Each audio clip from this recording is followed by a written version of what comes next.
Agora, esses autores ou que eles citam lá, por exemplo, me baseio, dá para rastrear onde que eles se basearam? Tem Perfeitamente. Foucault nessa história, Derrida, Lyotard, tem outra. Foucault, Derrida. Muitos deles, eles vêm da crítica literária. A maior parte desses teóricos participava dos departamentos de crítica literária nos Estados Unidos, principalmente em Yale, com os chamados desconstrucionistas. E a figura principal, a responsável por trazer o Derrida para os Estados Unidos, trazer Derrida para Yale, foi o Paul de Man. Ele é a figura que, se você for rastrear o wokeísmo nos Estados Unidos, começa nele.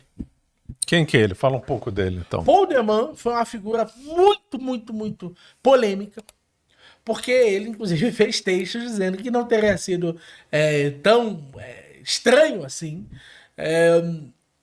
que os nazistas, por exemplo, tivessem feito o que fizeram com os judeus. Que ele entendia os nazistas. Que horror. O Paul de Man era um crítico literário muito famoso, que ele acreditava na centralidade do texto, ele acreditava que a compreensão do mundo vinha do texto e que você poderia observar e julgar uma obra pela sua estrutura sintática.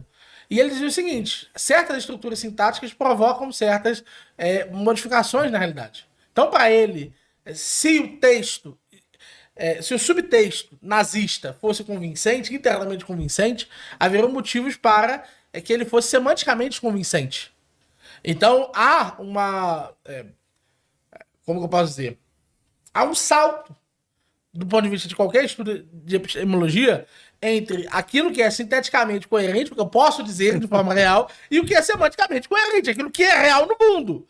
Né? É lógico que eu acho até vacilo dizer que isso começou com o nominalismo, porque o Ockham jamais teria uma baboseira dessa.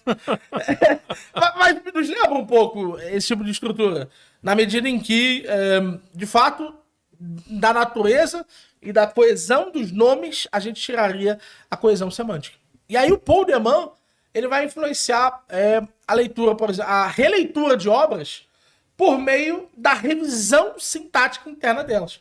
Então, ao invés da gente questionar, por exemplo, Madame Bovary, certo, em virtude daquilo que queria ser dito, a gente poderia interpretar o texto e transportar o texto para a época presente. A gente poderia transportar os clássicos para a época presente e analisar a sua estrutura sintática em torno dos efeitos semânticos que eles provocariam.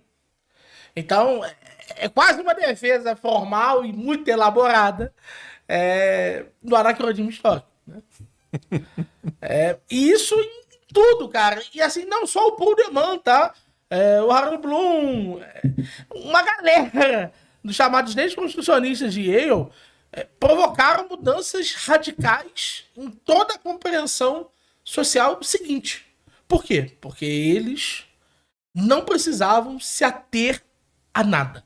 Eles não tinham com quem se comprometer. Mas não gerou uma reação em Yale, em outras universidades contra isso? Muito, não. Por exemplo, Stanford teve uma discussão canônica muito séria. Qual que era a discussão? Quem vai ser o patrono da instituição? Locke ou Fanon? Discutiam seriamente isso. Se tinha que trocar o Locke e botar o Fanon. O Fanon que tinha escrito 40 anos antes, 30 anos antes. Eles já queriam que ele fosse o patrono da instituição. É absurdo isso. É simplesmente um absurdo isso. Só que, assim, e eu até sei que o senhor não gosta tanto do Locke, mas é um absurdo que a gente coloque na minha prateleira o Fanon e o Locke. Não faz nem sentido. É assim, E assim, o problema é, eles venceram. Eles venceram a batalha pelo cânone. O cânone que é ensinado hoje nas universidades não é mais o cânone clássico. Hoje, qualquer Mas isso aí só operou uma coisa curricular mesmo? Sim, agora, em vez de ensinar isso, vamos ensinar agora, sim? As disciplinas de gênero, os chamados estudos de gênero, tomaram conta de boa parte dos cursos de crítica literária. Não se faz mais crítica literária sem estudos de gênero, estudos de raça e estudos queer. Você não se forma mais nas principais universidades do mundo em crítica literária sem estudar os três. São obrigatórios. Ponto. Ah, Miorim, mas eles são obrigatórios naquele formato, sabe? Em que você tem créditos opcionais e você pode escolher entre disciplinas opcionais. Só que você somar, por exemplo, é o caso de eu. Você somar, você não consegue não ter que fazer pelo menos uma das disciplinas para se formar. Você não consegue. Porque mesmo sendo opcional, a soma não vai dar o poder de se formar. Então, assim, esse tipo de particularidade, que assim, no início, quando você diz, não, isso é obrigatório, isso é errado, ele fala, não, como assim é errado? Deixa ter e tal. E aí, em determinado momento, quando for muito claro, todas as universidades obrigarem isso, ele vai falar, ainda bem que faz assim. Por quê? Porque no final das contas, o pessoal não quer argumentar nada. E é ridículo. E isso aqui eu vou falar pra câmera, porque eu sei que essa galera é ramelona. Humberto Matos, Padrinho na Sarjeta, João Carvalho, Jones Manuel, essa galera web comunista, essa galera de esquerda, Normose, essa galera que fala muito dessa discussão, fala, não existe o woke, olha só, o louquinho. Toda essa galera não sabe sequer do que está falando. Nunca ouviu falar sequer dessa discussão. Você perguntar a eles, mano, o que você acha das guerras canônicas? As guerras sobre o cânone ocidental que aconteceram nas universidades entre 80 e 90. Ele não sabe do que se trata. Você perguntar para eles, mano, o que você acha da influência dos estudos de gênero, raça e queer na consolidação dos diplomas universitários a partir de 2010? Ele não sabe do que se trata, ele não sabe. E aí ele vem fazendo um react, todo risonho, todo bambambam, em que ele não consegue admitir, cara, não tem a menor ideia desse cara que isso aqui tá falando. Por quê? Porque eu tô preso no Brasil, como esses estudos, o pós-modernismo não tem tanta influência aqui, porque o marxismo é o que ainda vigora muito forte aqui, porque boa parte dos pós-modernos tem dificuldade para conseguir entrar e receber financiamento aqui mesmo. Por que você acha que esses pós-modernos não tiveram muito espaço, ou não tem muito espaço no Brasil? Tem alguma razão de ser ou não? Claro, óbvio que tem.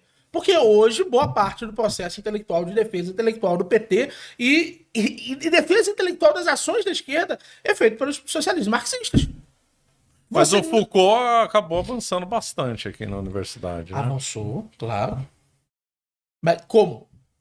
Qual Foucault? Quase ninguém menciona o fato de que no nascimento da biopolítica o Foucault estudava Hayek, Chicago e os ordoliberais, Hopke. Quase ninguém menciona o fato que o Foucault tem um artigo em que ele acredita ao Mises ter inviabilizado completamente qualquer sociedade socialista. Quase ninguém menciona. Por quê? Porque não sabe. Quem sabe chama o Foucault de reacionário. Sabe do que o Habermas chamava o Foucault? Jovem conservador. Tem noção disso? O Habermas, entende? Que é um social-democrata, que para ele seria considerado, muita gente sequer considera o Habermas marxista. Não, isso é um social-democrata. O Habermas, na sua época mais marxista, chamava Foucault de jovem conservador. Pode isso. Curioso. Então, assim, é óbvio que o Foucault tem espaço nas universidades aqui. Como tem espaço no mundo todo, é o autor mais citado do mundo. Mas as universidades brasileiras ainda tem um marxismo como seu centro teórico, como aquilo que é incontornável. Não é o caso na maior parte das universidades do mundo.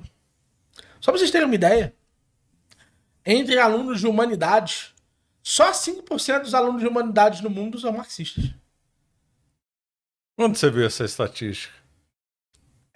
Estatística do anti-woke, pô. A gente coletou lá no anti-woke. Só 5%. É muito pouco. É uma pesquisa... Quê? Muito pouco. É a impressão que seria mais, né? Porque aqui no Brasil é muito mais. Mas muito mais. Aqui no Brasil você estima em quanto? Tem essa estatística lá no anti-woke? Cara, não. No Brasil não tem estatística no anti-woke. Mas... Teve uma pesquisa recentemente que saiu na Gazeta do Povo, em tudo que é lugar. Sobre qual era o autor mais citado. Marx era o segundo autor mais citado. Quem era o primeiro? Foucault. Porque é o autor mais citado do mundo todo. É incontornável. E o que você deve a essa fama aí do Foucault? Por que ele pegou tanto, né, o Foucault? Tópicos muito diferentes. Ele foi muito influente em tópicos muito diferentes. Ele foi muito influente sobre linguagem, ele foi muito influente sobre poder e ele foi muito influente sobre sociedade. São 3 tópicos aparentemente controversos em que ele foi muito produtivo. 3 coisas que é muito difícil a mesma figura ser popular nos 3. Ah, entendi. Quem é popular em um, geralmente não é o outro. Quem é popular em 2 deles, geralmente não é o terceiro. Como ele conseguiu estar nos 3 tópicos, e ele conseguiu fazer de fato uma arqueologia do saber, ele contornou profundamente boa parte das limitações teóricas. É possível citar Foucault em quase tudo. Entende? E ele é crítico. Ele era uma pessoa muito crítica. Então ele questionava profundamente aquilo que já estava organizado. Teve Strauss, Marx, Simmels. Então é muito fácil. Você acaba de assistir um corte do Caravelas Podcast. Na tela está aparecendo o episódio completo e outro corte. Muito obrigado pela atenção.